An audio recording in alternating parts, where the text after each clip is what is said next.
sejam muito bem-vindos a mais uma entrevista dessa série de entrevistas que a CBT está realizando com personalidades do tênis, com pessoas que marcaram a história do tênis brasileiro. Hoje nós vamos conversar com o capitão do time Brasil masculino, Jaime Oncins, que já está aqui com a gente. Jaime, muito obrigada pela sua presença aqui, por aceitar o nosso convite. Seja muito bem-vindo. Obrigado pelo convite. É sempre um prazer estar conversando com vocês. Jaime, para começar, eu queria saber como é que você está levando essa época aí de pandemia, se já está voltando aos poucos à normalidade, como é que está a sua situação aí? Já está com saudade de voltar aos treinos? Como é que está? Olha, aqui está muito próximo da normalidade. Para quem não sabe, eu estou morando na área ali de Orlando, na Flórida. Aqui nas últimas semanas já teve assim um avanço muito importante, né, em termos da economia. Alguns lugares já voltaram a ser abertos, as academias podendo utilizar as quadras de tênis, restaurantes voltando à ativa, as lojas. Então, o comércio no geral já tem muito próximo assim da normalidade. Acho que o primeiro mês acho que foi muito difícil para todo mundo, essa adaptação a todo esse momento que a gente está vivendo. Na escola mesmo, praticamente o segundo semestre inteiro, na escola, quando eu falo a escola Monte Verde, onde eu trabalho, foi virtual. Então, os alunos tiveram que voltar para suas casas, voltar para os seus países e fazer praticamente a partir ali da primeira semana de março, tudo virtual. Inclusive, a parte do tênis também, a gente teve que se adaptar nesse momento, né, de não deixar o programa cair em termos de valor. Então, a gente manteve uma parte virtual muito intensa. E eu acho que agora está dando aquele alívio de você poder voltar a estar em quadro. Eu já voltei aqui, já estou dando algumas aulas, alguns treinos. Então, já está voltando muito próximo dessa normalidade. Ai, que bom, Jaime. Bom saber, aos poucos as coisas vão se normalizando e aqui também, né? Espero que passe o mais rápido possível. Jaime, agora um pouquinho sobre a sua carreira, gostaria de saber também como é que você começou lá na sua infância a jogar tênis. A gente sabe que falamos com a Roberta Burzagli, vocês foram contemporâneos, né? Ela é um pouquinho mais nova, 3 anos mais nova, mas jogaram inclusive no mesmo clube, né? Começaram no mesmo clube. Sim, nossa, eu comecei a jogar tênis praticamente ali com 2, 3 anos de idade, porque meu primeiro campeonato nacional que eu joguei, eu tinha 6 anos de idade. E a Robertinha, nossa, eu conheço ela praticamente quase que desde os 8, 9 anos. A gente fazia parte do Paineiras, ela também começou muito nova lá no clube, então a gente tem inclusive essa relação de amizade muito grande até hoje. E eu venho de uma família de esportistas, eu tenho 2 irmãos mais velhos que jogavam tênis também e estão envolvidos com tênis até hoje. Meu pai também jogava futebol, minha mãe jogava vôlei. Enfim, a gente foi criado no meio esportivo. Praticamente eu falo que a minha criação foi dentro de um clube. Ficava o tempo todo dentro da quadra, sempre enchendo para alguém jogar comigo. Então tive essa paixão pelo tênis desde pequeno. E aí depois ali a minha transição para o profissional foi ali mais ou menos com 16 para 17 anos, quando eu comecei a jogar mais os torneios profissionais, e com 18 anos realmente aí eu entrei de cabeça no mundo profissional, já praticamente deixei de jogar juvenil, comecei a jogar com mais intensidade o circuito da ATP. Naquela época ainda não existiam os futures, eram circuitos satélites que a gente disputava praticamente o mês inteiro para conseguir fazer um ponto na ATP. Eram 3 etapas e um Masters, então era duro esse início, foi duro para mim, não foi diferente como praticamente a maior parte da comunidade tenística. Esse início sempre é complicado. E para mim foi assim, foi difícil. Eu passei ali uns 2 anos ali penando bastante nessa área desses torneios menores. E aí depois ali com 20 anos foi quando eu comecei, 19 para 20 anos, ali a entrar nesse circuito um pouco mais avançado, que eram dos Challengers, aí depois alguns ATPs. E aí com 21 foi quando eu entrei de cabeça mesmo, onde eu tive ali no ano que isso estou falando já na parte de 1992, quando Eu estava ali com 21 anos, que foi quando eu comecei a realmente ter meu melhor ranking, então entrei ali entre os 50 melhores do mundo, e aí joguei praticamente 15 anos dentro do circuito profissional. E aí depois veio a minha carreira de coach, né, de técnico, que eu estou até hoje, e aí agora com essa mudança aí para os Estados Unidos. Então, Jaime, literalmente é uma vida inteira dedicada ao tênis, né? Tu falou desde os 2 anos de idade, é muita coisa mesmo, a vida toda, né? Então, eu não consigo me ver, pelo menos por enquanto, me ver longe de uma quadra de tênis. É uma coisa assim que às vezes até eu fico pensando, me pergunto, poxa, até quando que eu vou aguentar estar numa quadra de tênis? Mas aí cada dia que eu entro e dou um treino e vejo uma melhora e vejo um aluno empolgado, um atleta empolgado, isso aí que me mantém sempre com nessa ativa, entendeu? Então acho que enquanto eu conseguir ter essa energia e ter essa sentir que, poxa, as pessoas que estão ali comigo estão gostando, estão curtindo e tudo mais, eu vou estar dentro de uma quadra de tênis. Quando eu penso assim, falo, o que eu poderia fazer sem ser isso? Não me vem nada na cabeça. Eu não consigo pensar assim em outra coisa se não está no meio do tênis. Legal. Ô Jaime, é impossível falar de Copa Davis, agora mudando de assunto, sem lembrar do seu nome, né? Afinal, você esteve nas 2 melhores campanhas do Brasil na Copa Davis, em 92 e depois em 2000, né? Quando chegamos às semifinais aí do Mundial, né? Então, eu queria saber o que representa na sua vida a Copa Davis, o que te traz de tão especial esse campeonato e agora também como capitão, participando também da Copa Davis, né? Olha, a Copa Davis é uma competição totalmente diferente. O jogador que entende isso, ele consegue saber da importância que é fazer parte de um time de Copa Davis. A minha estreia, você lembra, foi um jogo contra o Peru em 89, se não me engano, e ali já foi assim aquele negócio de amor à primeira vista, sabe? Entrar, aquela sensação de você jogar pelo seu país, você ter a pressão de jogar pelo seu país, é um negócio único. E o tênis, acho que por ser um esporte individual, você tem esse charme também de ser o único momento que você está jogando para uma equipe, o único momento que realmente você está jogando tênis como um time. Então você já não é você é uma peça importante, mas dentro de um grupo, dentro de um todo. Então você é uma semana que o jogador tem que ceder um pouco mais, é a semana que o jogador tem que pensar o que é melhor para o grupo, e isso que me fez assim gostar muito de Copa Davis. Então eu sempre falei e tive essas experiências de fazer 2 semifinais, como você falou, em situações e equipes diferentes. Então numa situação que foi de 92, eu jogando a simples, a gente perdeu para a Suíça na semifinal, e na outra eu jogando a parte de duplas, que foi em 2000, que a gente acabou perdendo da Austrália também fora na semifinal. Foram 2 situações especiais para mim. Aliás, esses 11 anos que eu fiquei jogando Copa Davis foram 11 anos muito especiais. Eu sempre comentei, quando eu parei de jogar tênis, sempre me perguntavam se eu sentia falta de alguma coisa, se eu sentia falta do circuito, e na verdade a única coisa que realmente eu sentia falta era dessas semanas de Copa Davis, que eram semanas realmente diferentes para mim. E agora estou podendo viver isso do outro lado, como capitão, como treinador, a mesma intensidade que eu botava como jogava, estou colocando agora como técnico.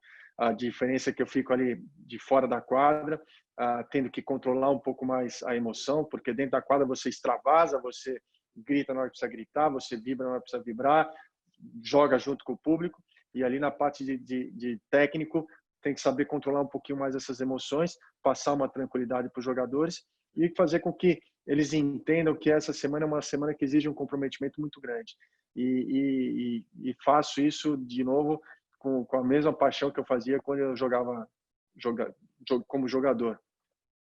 Sem dúvidas, essa bagagem como jogador ajuda e muito, né? Nesse momento agora como capitão aí nesses campeonatos como a Copa Davis. E em 92, não só a Copa Davis foi muito especial para você, mas também foi um ano especial porque você foi longe nas Olimpíadas, né? Chegou perto de uma medalha. Queria que você contasse um pouquinho sobre essa experiência olímpica. Como você falou, 92 foi um ano muito bom para mim. Além da semifinal de Copa Davis, eu tive meu melhor momento em Roland Garros, chegando às oitavas ali. Depois teve a Olimpíada, e a Olimpíada também é uma coisa muito é tão louco uma Olimpíada, é assim, tão legal você estar naquela competição, porque é totalmente diferente do que o tenista está acostumado. São outros esportes, você vê estrelas de vários diferentes esportes, estrelas que você, atletas que você acompanha pela televisão e você está ali presente no mesmo ambiente que todos. Tanto é que essa Olimpíada, para mim, até eu quase acabei perdendo na primeira rodada, porque eu estava tão deslumbrado com o ambiente, assim, que eu tinha esquecido que eu estava lá para jogar também, que eu era um atleta e que estava lá para fazer meu papel dentro da Olimpíada. Eu lembro que eu joguei com um tenista grego, que eu acabei ganhando no quinto set, e era um jogador com um ranking muito abaixo do meu, que normalmente era para ganhar em 3 sets, acabei indo para o quinto set. E aí teve uma situação muito específica no jantar, né, desse dia, que eu estava muito quieto, e o Paulo Cleto, na época, era o meu treinador e também era o treinador do time brasileiro. Ele veio conversar comigo e falou: o que foi? Eu falei: não, cara, eu tô quieto agora porque eu quase perdi hoje na primeira rodada porque eu estava deslumbrado com isso aqui. Então agora eu tenho que focar aqui, eu tenho que entender que eu tô aqui para jogar e fazer meu papel aqui dentro. E aí acabei tendo uma excelente competição, ganhei do Michael Chang na segunda rodada, que na época o Chang estava ali entre os melhores do mundo. Ganhei de um holandês na terceira rodada e acabei perdendo nas quartas de final para um russo num jogo de 5 sets. Acabei perdendo ali no quinto set depois de reagir no meio da partida. Então foi uma semana também que marcou muito a minha carreira. Você falou algumas coisas importantes aí, a importância da mente, né? Também o psicológico, tá tudo certo assim para poder encarar uma competição tão importante, tão grandiosa como uma Olimpíada, né? Porque a gente se coloca, tenta se colocar no seu lugar e realmente deve ser uma emoção assim que extrapola qualquer coisa, né? Não, é muito legal. Você foi na época, logo no desfile de abertura, acho que é um dos momentos mais emocionantes que você pode ter como atleta. Você acho que, na verdade, assim, eu entendi o significado da Olimpíada no desfile de abertura, na cerimônia de abertura. Porque aí você vê os outros atletas dos outros esportes, alguns esportes ali, eles se preparam 3, 4 anos para jogar uma Olimpíada. É diferente do tênis. O tênis você se prepara toda semana, porque toda semana você tem um campeonato importante, todo ano você tem ali os 4 grandes lances para jogar, você tem a Copa Davis, enfim, você está o tempo todo se preparando. Você não é que você foca, eu estou focado para a Olimpíada e começa a treinar 2 anos antes. Então você via esses atletas entrando ali na cerimônia, a emoção que eles tinham, alguns choravam, alguns vibravam que tinham conseguido, tal. Aí você se dá conta e fala: caramba, isso daqui é um negócio especial, é um negócio diferente. Legal, Jaime. Agora vamos falar um pouquinho mais sobre a sua carreira como técnico, né? Falando um pouco sobre essa experiência como capitão do time Brasil masculino da Copa Davis, né? Foi um confronto contra Barbados no ano passado, em 2019, que vocês ganharam, e depois na Austrália, né? Um confronto muito duro, mas que vocês fizeram super bonito, inclusive jogando de igual para igual, com chances reais de ganhar, né? Eu queria que tu falasse um pouquinho sobre essa experiência na Copa Davis como capitão. Eu acho assim, olha, foi desde o momento que houve o primeiro contato do presidente, me convidando para ser o capitão, ela conversou e tudo mais, era justamente acho que o Brasil hoje estava vivendo um momento de transição. Então, jogadores novos surgindo, contando com jogadores experientes, principalmente nas duplas. Então, a ideia era de começar a fazer uma renovação aos poucos, utilizando esses jogadores jovens para pensar em estar formando uma equipe forte para daqui uns 2 anos. Na verdade, assim, me surpreendeu muito, do lado positivo, o confronto contra a Austrália. O confronto contra Barbados era o meu primeiro confronto, tinha aquela expectativa do primeiro confronto. Eu acho que ajudou muito a situação de jogar em casa, com uma equipe talvez que não tinha tanta tradição no tênis, com um jogador que era um jogador mais forte, mas com outros jogadores que eram mais acessíveis para o nosso time. Então, acho que foi uma estreia, de uma certa maneira, tranquila, dentro das expectativas. E aí sim, o segundo confronto contra a Austrália era um confronto realmente que era um teste muito importante. Você jogar contra um time como a Austrália, com muita tradição, fora de casa, no seu ambiente, na sua quadra preferida, era um desafio grande. A gente teve ali uma equipe praticamente nova em termos de idade de jogadores, de experiência em Copa Davis. A gente teve 2 jogadores estreando em Copa Davis, que era o Felipe Meligeni e o Thiago Wilde. Tinha o Thiago Monteiro, que apesar de jovem ainda já tem bastante experiência dentro do circuito, vem tendo bons resultados. O João Menezes, a mesma coisa, um jogador novo, fazendo a sua segunda participação em Copa Davis, e o Marcelo Demoliner, que era ali o mais experiente na parte de dupla. Desde o começo dos treinamentos, o que eu pedia para eles era simplesmente de total entrega, sabe, de dar o 100% ali na quadra, nos treinos, e que a gente tinha ido para lá, a pressão, a responsabilidade era toda do time australiano, e que a gente tinha que, dentro do nosso time, se preparar da melhor maneira, para que se uma oportunidade aparecesse, a gente estava pronto para agarrar. E foi o que aconteceu. Eu acho que o primeiro dia, o Thiago jogou um jogo muito bom, acabou perdendo ali 2 sets muito parelhos, onde ele poderia também ter vencido. Isso o Thiago Monteiro. Depois entra o Thiago Wilde, e aí a gente tinha aquela expectativa, ele vinha muito confiante de um título de Santiago, ele tinha ganho seu primeiro ATP na semana anterior, chegou lá super confiante, e cara, ele estava massacrando o Millman. Assim, ele estava jogando assim, literalmente passando por cima do seu adversário. Ninguém naquele estádio entendia o que estava acontecendo.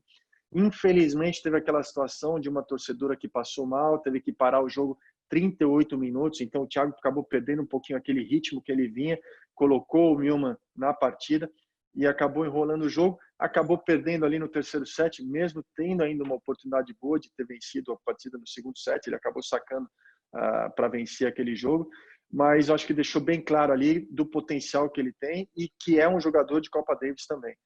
A dupla me surpreendeu de uma maneira assim super positiva. O Felipe e o Demo era a primeira vez que estavam jogando juntos, treinamos a semana inteira.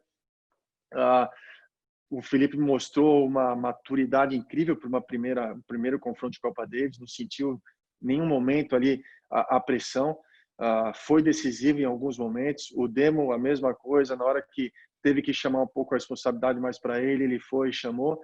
Então, assim, e o Thiago, no último dia, 3 tie-breaks, muito próximo de conseguir vencer. Então, acho que ninguém acreditou ou acreditava que a gente poderia vencer. E na hora que a gente chegou lá, o jeito que foram os confrontos me deixou muito otimista para os próximos Davis e para os próximos anos. Eu acho que a gente tem todo o potencial de estar com um time muito forte e esses jogadores ganhando mais experiência. Infelizmente, a gente teve esse problema da pandemia, que teve que parar o circuito mundial, mas senão eu tenho certeza que esses jogadores já estariam ali com um jogo muito melhor e mais confiantes ainda. Eu ia te perguntar um pouquinho disso, né? Que projeção você faz com base nessa retrospectiva que você fez aí dos jogos da Davis, jogos importantes, de boas partidas? Que projeção você faz para esse time Brasil? Quais são os próximos desafios que tem aí pela frente? Olha, como eu falei para você, eu vejo de uma maneira muito otimista. Eu acho que mostrou aí que a gente tem um leque muito bom de jogadores. A gente teve ali nesse confronto contra a Austrália nem o Bruno, nem o Marcelo, que são os atuais, né, os jogadores de duplas com o melhor ranking. Eles acabaram não indo, mas a gente mostrou ali que, poxa, tem outras opções e então dá para você trabalhar com esse leque um pouco maior de jogadores. Próximo confronto, a gente ainda está na expectativa de saber se vai ter ou não vai ter, seria contra o Líbano fora. Inclusive, se eu não me engano, essa semana ou a próxima semana, ITF, ATP, WTA estão se reunindo para saber como é que eles vão fazer o calendário, tomar algumas decisões para como vai ser o tênis aqui para esse meio e final de segundo semestre. Eu espero que a gente possa jogar. Como eu falei, eu estou bem assim entusiasmado. Eu acho que nós temos bons jogadores. Esses jogadores que foram tanto para Barbados como agora contra a Austrália entenderam qual que é o tipo de comprometimento que eu estou buscando deles dentro dessa semana. Então eu tô satisfeito e tô louco para que volte tudo ao normal aí para a gente poder estar jogando esse confronto de setembro contra o Líbano.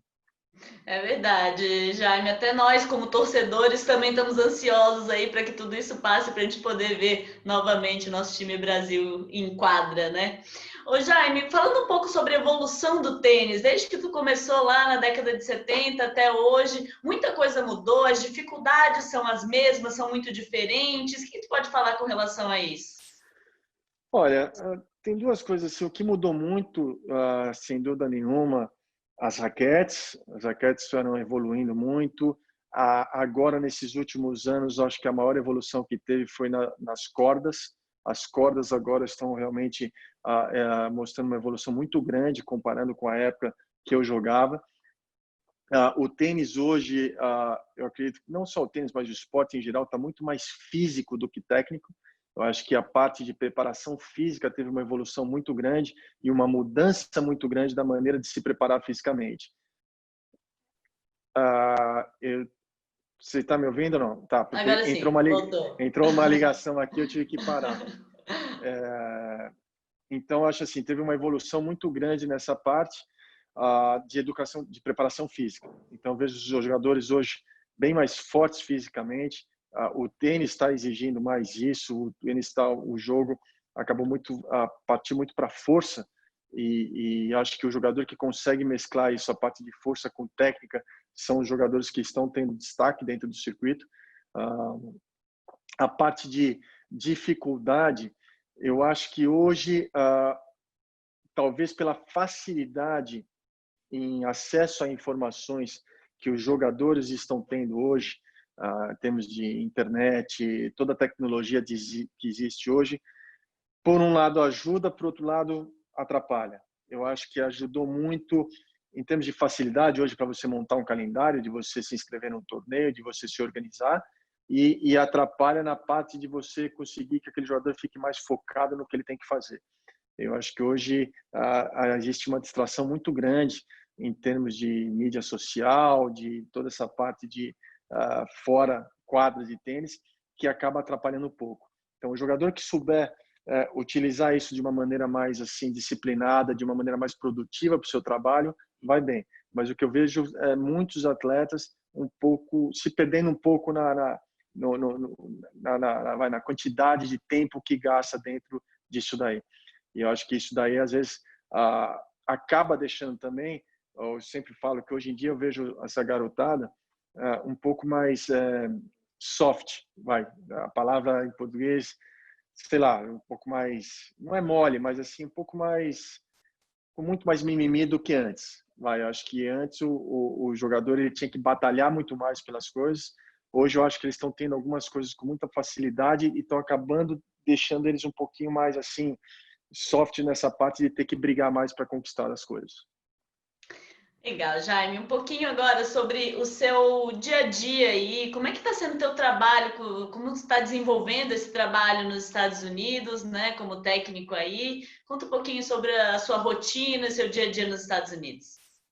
Olha, já estou indo para a minha sexta temporada aqui na Monte Verde. A Monte Verde, que é a Monte Verde Academy, é uma prep school, né? Então é uma escola privada. Então vai desde o primário até o terceiro colegial. Então aqui o foco é preparar os estudantes atletas, né, que a gente chama de estudantes atletas, da melhor maneira possível, tanto na parte acadêmica como na parte esportiva. Então o dia a dia, praticamente a parte da manhã é a parte dedicada que eu menos gosto, que é escritório, é ficar fazendo a parte burocrática, a parte de e-mails, a parte de entrando em contato com a liga, organizando o calendário e tudo mais. E a parte que eu gosto, que é a parte de entrar na quadra, a partir da 1 da tarde, que fico geralmente até umas 5:30, 6 horas da tarde, preparando e treinando esses garotos, né, garotos e garotas, justamente com esse foco de dar essa base sólida para eles, para quando eles fizerem a transição para a universidade. Então, aqui a gente sempre procura trabalhar no limite de cada um, respeitando o potencial de cada um. A ideia sempre é que eles consigam atingir o objetivo que é quando eles entram aqui, de entrar numa universidade jogando tênis. Então, acho que isso daí, o programa vem crescendo bastante, é uma coisa que eu gosto de fazer. A gente começou, meu primeiro ano, eu lembro, eu tinha aqui 3 garotos no time, sendo que 2 eram meus filhos e uma menina. E hoje a gente bateu 30, que é gente muito próximo da nossa capacidade máxima, que são 32 jogadores. Então a gente está praticamente começando a ter que mudar algumas coisas justamente por esse crescimento e para que meu principal preocupação é nunca deixar a qualidade do treinamento cair. Então algumas mudanças a gente começou a fazer nesse último semestre, justamente para não deixar, conseguir manter esse nível que a gente conseguiu obter e por isso que a gente vem obtendo esse sucesso nos últimos anos. Jaime, está me vendo? Falhou voltou ali. É que tocou de novo o telefone. Não tem problema. Ô Jaime, para a gente finalizar, gostaria, se tu puder, tem muita gente que acompanha o teu trabalho, acompanha a tua carreira, desde lá quando você era jogadora, quando era atleta. Queria que tu deixasse uma mensagem para essas pessoas que te acompanham aí. Olha, primeira coisa que eu sempre falo para todo mundo, o tênis exige muita dedicação, muita disciplina, mas o principal, você tem que fazer porque gosta. Tem que fazer com prazer, você tem que entrar na quadra, sempre que tem que entrar na quadra, você tem que dar o seu 100%, mas o principal, não deixar o gosto, essa sensação de estar fazendo o que você gosta. Eu acho que é muito importante isso, que às vezes eu vejo muita criança, muito jovem, que está ali entrando às vezes com sonhos de terceiros e não com o seu próprio sonho, e chega um momento que eu vejo que eles acabam sofrendo em quadra. E isso é uma coisa que, nossa, me machuca muito ver uma criança ou um jovem ali que eu vejo que está fazendo aquilo por obrigação, não está fazendo ali aquilo com prazer. A parte de ser profissional ou não, isso daí o tempo vai dizer, o tempo vai levar. Então, entra com a expectativa de, se você está fazendo aquele tempo que você está em quadra, se for 1 ou 2 ou 3 horas, faça dedicando e dando 100%. A partir do momento que você vê que aquilo você não consegue mais fazer, que está difícil de você se dedicar 100%, é a hora de você procurar fazer outra coisa. E tenha paciência. O tênis, como qualquer coisa na vida, você precisa ter paciência, saber entender os passos que tem que ser dado, os degraus que você tem que subir e ir passo a passo, junto com o seu treinador, com o seu professor, com quem quer que seja. E a partir do momento que você escolhe alguém para trabalhar com você, confie 100% nessa pessoa, até que prove o contrário. Essa pessoa vai estar ali se dedicando 2 horas da vida dele ou 3 horas da vida dele para você. Então, valorize isso e aproveite o máximo do tempo. É isso mesmo, Jaime. Paciência, dedicação e muita paixão, né? Assim que é uma das receitas do sucesso de um atleta, né? Jaime, queria agradecer muito por esse bate-papo, foi muito importante, tá? Muita sorte, muita saúde aí também nos Estados Unidos para todos nós e volte sempre aqui para conversar com a gente. Obrigado, agradeço e para vocês também, né? Eu sei que a situação aí no Brasil não está fácil, é um momento difícil para todo mundo, mas lá no final as coisas vão andar e vai tudo dar certo. Abraço para todos vocês. Legal, Jaime, muito obrigada. Conversamos então com o capitão do time Brasil masculino, Jaime Oncins, que faz parte dessa série de entrevistas que a CBT está realizando nas suas redes sociais, nos seus canais. Até a próxima, tchau, tchau!